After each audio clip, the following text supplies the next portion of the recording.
Les amis, ça y est, le gros mercato du Real Madrid va pouvoir commencer demain, mercredi. On nous annonce l'arrivée officielle, le grand retour de José Mourinho, 13 ans après, avec en toile de fond cette grande question.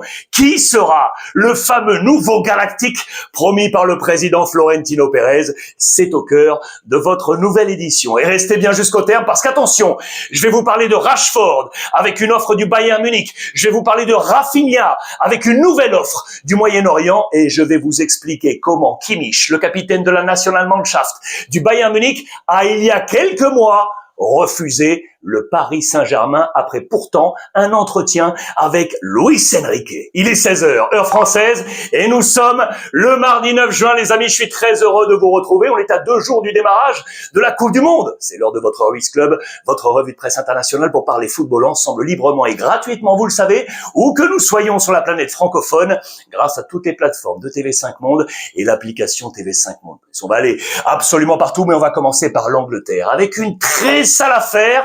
Regardez la une des tabloïds anglais avec un mot fort absolument partout, prédateur. On va parler d'agression sexuelle et un visage. David Sullivan, copropriétaire du club de West Ham, 77 ans, et ce visage de madame Sacha Wall. Les accusations sont très très claires. Regardez, c'est à la une de tous les tabloïds. Regardez également The Sun avec ce même mot. Que s'est-il passé?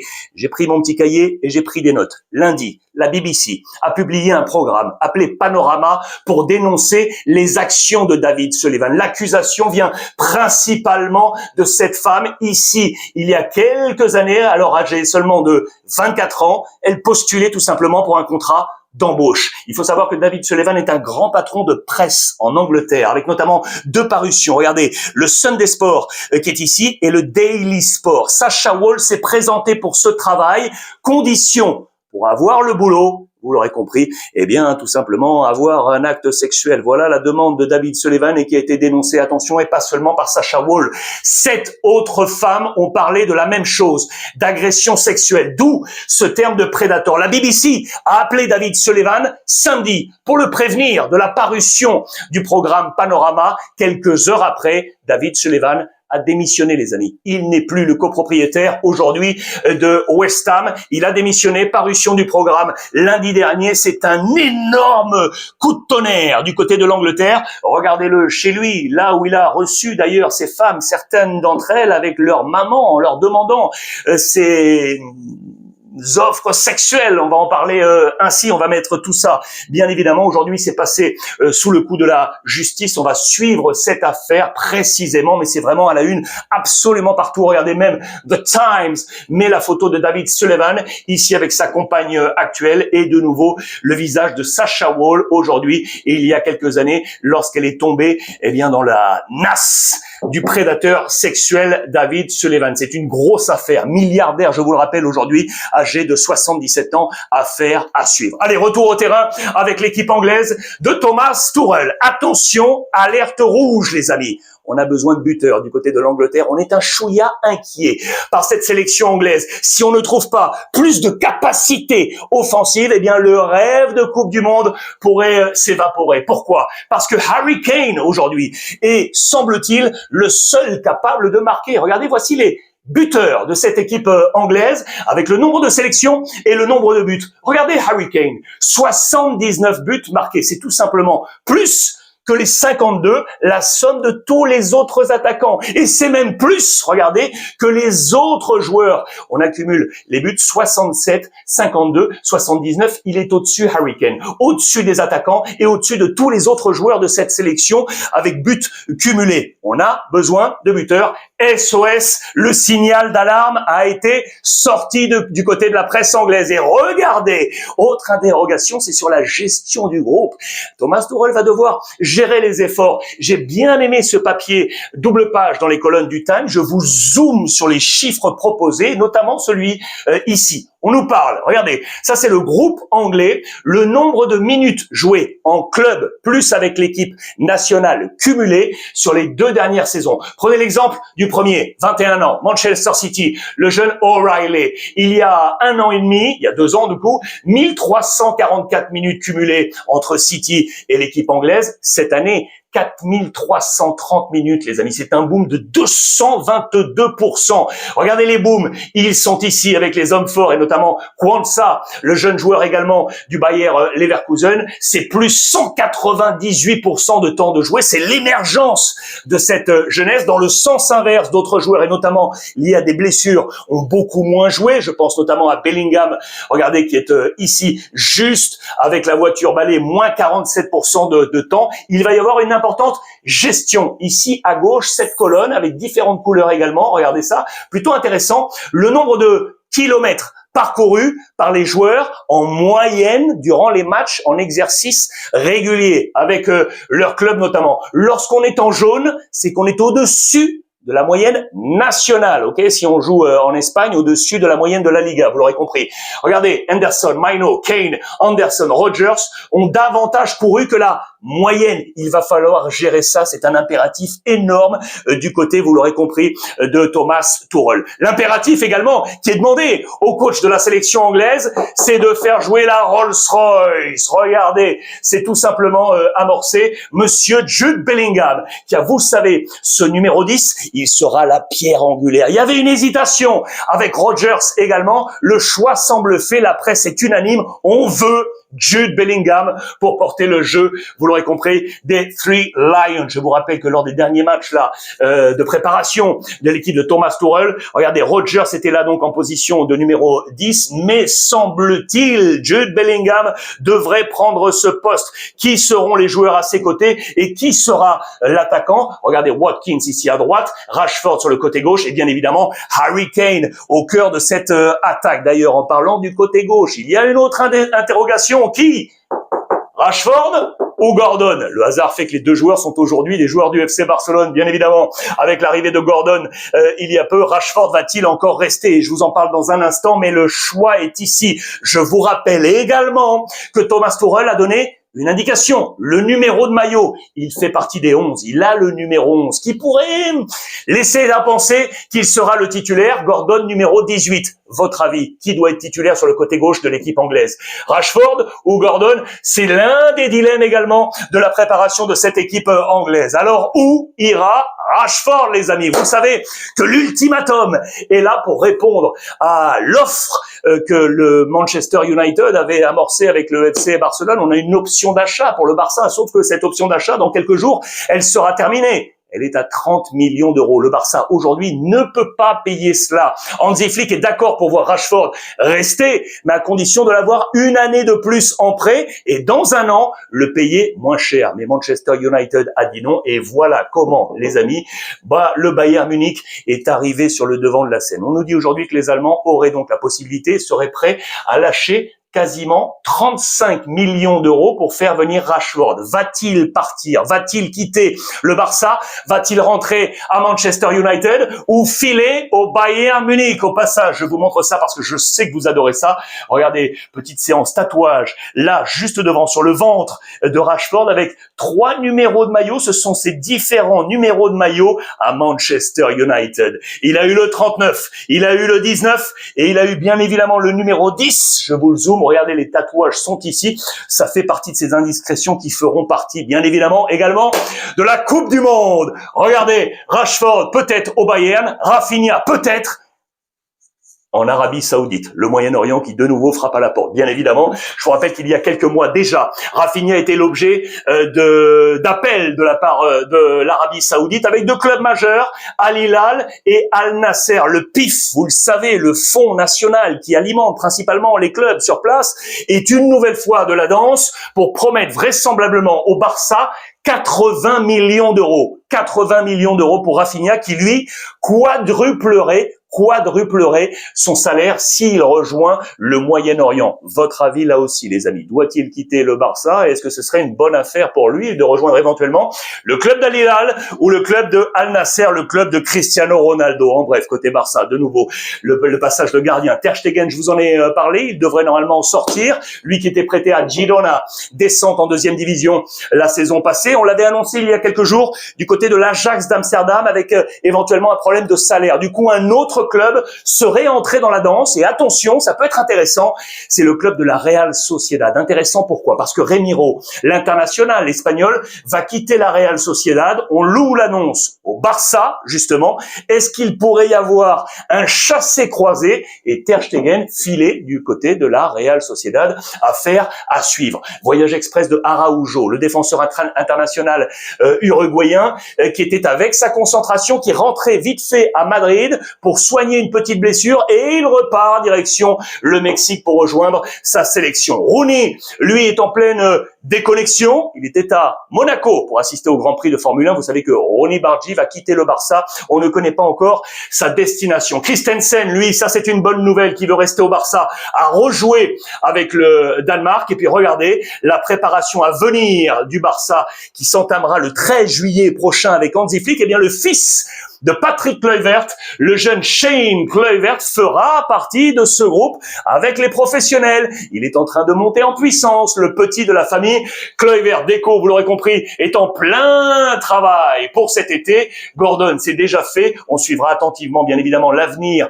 de Jules Koundé après la Coupe du Monde. Et puis Julián Álvarez. Julián Álvarez, les amis, peut-il arriver au Real Madrid? Je vous en ai parlé, je reviens dessus. L'actualité du Real Madrid, c'est bien évidemment là, on nous annonce que mercredi, ça y est, José Mourinho fera officiellement son grand retour. 13 ans après, la presse portugaise, sur ces dernières 24 heures, cet adieu de José Mourinho pour dire bonjour à Marco Silva, le nouvel entraîneur arrivé de Première Ligue pour Benfica. C'est le puzzle complet qui est en train de se mettre en marche également du côté de Benfica. Regardez les pages intérieures, c'est ce passage de témoin où José Mourinho, regardez dans le petit médaillon ici, lorsque Florentino Pérez a fêté sa victoire dimanche dernier lors des élections, avait préparé une petite vidéo publiée par Florentino Pérez pour rendre officiel le retour de José Mourinho. Alors, la presse catalane, vous pouvez l'imaginer, commence à pointer Florentino Pérez en disant grosso modo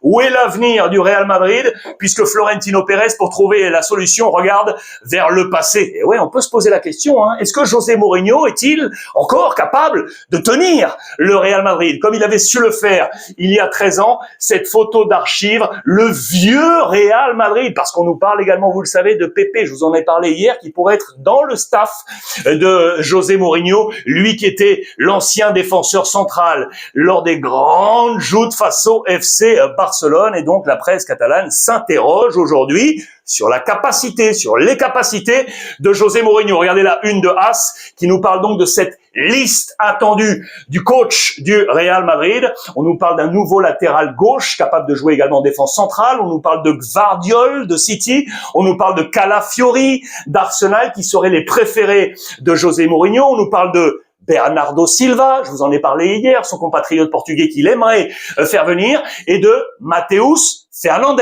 West Ham, je vous en avais parlé. Et attention également sur les tablettes d'Arsenal pour Mateus Fernandes, affaire à suivre. Vous le savez, Konaté va donc rejoindre le Real Madrid. Ce sera officiel après la Coupe du Monde, avec ici ce montage sur l'intelligence artificielle, le joueur de Liverpool, et Dumfries qui va arriver, lui, de l'Inter Milan. Rudiger reste au Real Madrid, les amis. Il prolonge avec la maison madrilène. Quid de Julián Álvarez? Je vous en ai parlé hier d'ailleurs. Regardez, vous pouvez aller voir ça sur l'ensemble de mes plateformes sociales. Je vous donne un éclairage sur la situation actuelle du fameux nouveau galactique du Real Madrid. Cela pourrait, je dis bien, cela pourrait être Julián Álvarez, 150 millions. À la différence du Barça, le Real Madrid peut les payer argent comptant, bien évidemment, à la volonté de l'Atlético Madrid. Encore faut-il, faire de la place pour avoir cette escouade offensif du côté du Real Madrid, d'autant que on a toujours un œil vraisemblablement sur Michael Olise, le Français qui a été énorme hier avec l'équipe de France pour la victoire 3-1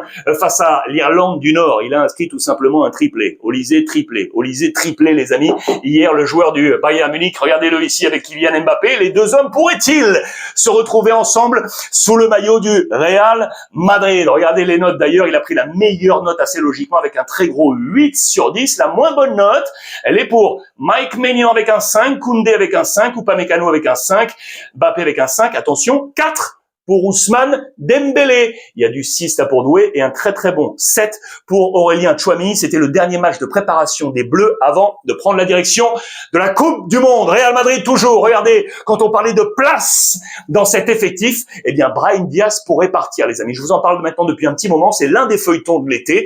Brahim Diaz pourrait filer du côté de la Juventus de Turin. Regardez les colonnes de la Gazzetta dello Sport. Juve vai con Diaz. Regardez-le ici avec l'autre nom attendu. On changerait complètement l'attaque du côté de la Juventus puisque Sorloth est attendu. Regardez ce 11 là qu'on a préparé avec les changements possibles du côté de la Juventus de Turin. Brahim Diaz viendrait ici, les amis, entre Conceição et Yildiz, juste derrière Sorloth ou Kolo Muani. Changement d'attaque et j'y reviens dans un instant. Puis regardez ici également en noir, Dibu Martinez, le champion du monde argentin, pourrait quitter, vous le savez, la première ligue. Mais attention, on nous parle également de Vicario, parce qu'il y a des changements également annoncés en défense. Restons pour l'instant sur l'attaque et j'y reviens sur la défense, puisque regardez la une du Corriere dello Sport qui nous met une nouvelle fois Sorloth, l'attaquant norvégien de l'Atlético Madrid, sur donc les tablettes. Il a donné son OK à hauteur de 4 millions par saison. Il touche un peu plus de 3 du côté de l'Atlético. Voilà la double attaque de la Juventus de Turin, puisque Spalletti veut absolument le retour de Randal Kolo Muani, l'international tricolore appartenant, vous le savez, au Paris Saint-Germain et prêté toujours du côté de Tottenham. Affaire à suivre. Et donc en défense, il pourrait y avoir aussi du changement. Regardez la une de Tuttosport avec ses différents visages et ce titre. On nous annonce que le Brésilien Bremer pourrait sortir direction Tottenham. Et du coup, chassé croisé, Tottenham offrirait dans l'appareil le gardien Vicario, mais on nous dit que la Juve serait davantage intéressée dans les buts par Dibu Martinez. Attention, changement en attaque et changement en défense du côté de la Juventus de Turin. Le Napoli, on va compter une nouvelle fois sur Monsieur De Bruyne, qui a eu, vous le savez, une saison contrastée avec les blessures. Il est revenu à son meilleur niveau, également avec la Belgique. Le sélectionneur Rudi Garcia compte sur lui. Il a dit c'est notre magicien et le Napoli veut absolument en faire la base, le Modric du Napoli de Max Allegri pour la saison prochaine. Max Allegri qui est en train de préparer, ça y est, son nouveau Napoli avec notamment le changement de tout le côté droit avec Juan Luis Sanchez, le joueur de Séville, Gila, l'Espagnol de la Lazio, le défenseur central et Richard Rios de Benfica également attendu, plus Ceballos, les amis, qui était également attendu, le joueur de Boca Juniors. Regardez, c'est un peu flou, et vous allez le comprendre, vous voyez en noir, ce sont tous ces joueurs qui donc changeraient complètement le côté gauche éventuellement, qui donnerait de l'air à ce côté gauche du côté du Napoli. Glasner, ça y est, aurait donné son OK à l'AC Milan. Attention parce que Feyenoord, qui a changé de coach, c'est Van Persie qui était le coach qui vient d'être démis de ses fonctions. Feyenoord aurait fait une offre également à Glasner, il aurait dit non. Il privilégie l'AC Milan, mais ce n'est pas encore décidé. On ne sait pas encore si Glasner sera oui ou non le nouveau coach de l'AC Milan. Je vous rappelle que Zlatan Ibrahimovic voulait absolument faire venir Arne Slot en provenance de Liverpool. À l'AS Rome, ça c'est intéressant, ça y est, cela semble fait, archi fait. Il reste plus que quelques détails. Greenwood va et devrait quitter l'Olympique de Marseille pour rejoindre l'AS Rome de Gasperini pour cette prochaine saison et être associé à ces trois hommes qui devraient prolonger avec Celik, avec Mancini et Brian Cristante, plus Dybala, 4 hommes à la prolongation du côté de l'AS Rome pour être les coéquipiers, vous l'aurez compris, de Mason Greenwood pour la saison prochaine. Les plus et les moins en Allemagne. Regardez ça, sur les derniers matchs de préparation, Nagelsmann aurait tiré quelques enseignements sur son groupe. La presse allemande Bild nous donne les plus et nous donne les moins. Alors les plus, le roi Sané, Brown, le père Kai Havertz, le buteur en finale de Ligue des Champions avec Arsenal, Undav et Nmecha seraient les plus qui seraient montés en cote du côté de la sélection allemande. Les moins sont ici avec Woltemade, Goretzka, Rudiger et Baumann. Les moins, les plus. Comment va se présenter cette sélection allemande en Coupe du Monde? On attend ça avec impatience. Et en parlant de Coupe du Monde, je voulais absolument revenir sur cette affaire. Regardez ça. C'est un documentaire qu'a présenté la ZDF, un documentaire sur monsieur Joshua Kimmich. Avec, regardez cette image que je vous ai trouvée ici, Kimmich a refusé le Paris Saint-Germain. Je mets pas de conditionnel, a refusé le Paris Saint-Germain il y a quelques mois. Les amis, on nous explique dans ce documentaire, regardez ici, le voici avec son épouse, Lina, Alors, que s'est-il passé? Je vais prendre aussi mon petit calepin parce que je vous ai pris quelques notes. Je vous rappelle les éléments essentiels. Il a 31 ans. Le documentaire s'appelle Captain Kimmich. On pourra le voir dans quelques jours. C'est déjà disponible sur les plateformes de la ZDF et ce sera disponible sur la chaîne télévisée à partir du 20 juin, juste après le match entre la Côte d'Ivoire et l'Allemagne. Alors, dedans, on nous dit quoi? Le réalisateur a suivi Kimmich depuis sur les 2 dernières années, et il nous annonce qu'à l'été 2024, eh bien, le Paris Saint-Germain avait déjà tenté de faire venir Joshua Kimmich. C'est pas allé très très loin, sauf que retentative à l'hiver 2025. Et là, ça a été beaucoup plus loin puisque Luis Campos, le directeur sportif du Paris Saint-Germain, a rencontré Joshua Kimmich. Il s'est même rendu en Allemagne, au domicile de Joshua Kimmich, ce qui a touché particulièrement le capitaine du Bayern Munich, qui, dans le même temps, eh bien, n'avait pas eu l'assurance, en tout cas la volonté du Bayern de le voir coûte que coûte rester au Bayern. Max Eber, le directeur sportif du Bayern, lui dit, écoute, si tu as envie d'ailleurs, vas-y, on ne te fermera pas la porte. Ça a un poil touché Joshua Kimmich et du coup, eh bien, on a ouvert les yeux et les oreilles. Et au lieu de lui se rendre à Paris, parce qu'il voulait rester incognito, c'est donc son épouse qui s'est rendue à Paris, visiter Luis Campos, visiter le campus du Paris Saint-Germain, visiter des écoles, également des lieux de résidence possibles. Et elle a eu un entretien également avec Luis Enrique. Les semaines se sont passées, une offre du Paris Saint-Germain est arrivée, apparemment une offre XXL, mirobolante. Sauf que entre-temps,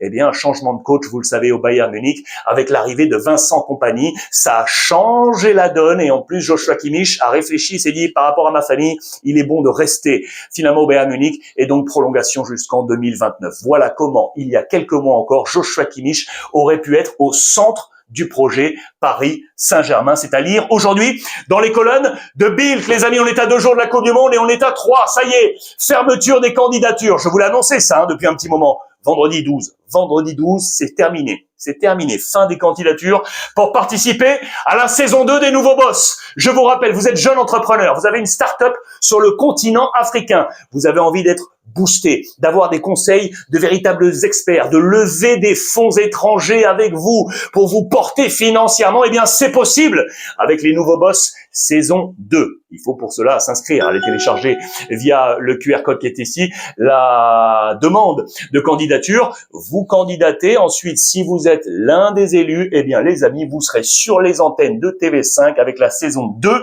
des Nouveaux Boss. Voilà, on a été complet. Après-demain, attention, démarrage de la Coupe du Monde. Demain, José Mourinho. On a plein de choses à voir ensemble. En attendant, à demain, même heure, même endroit. Je vous embrasse et profitez des vôtres.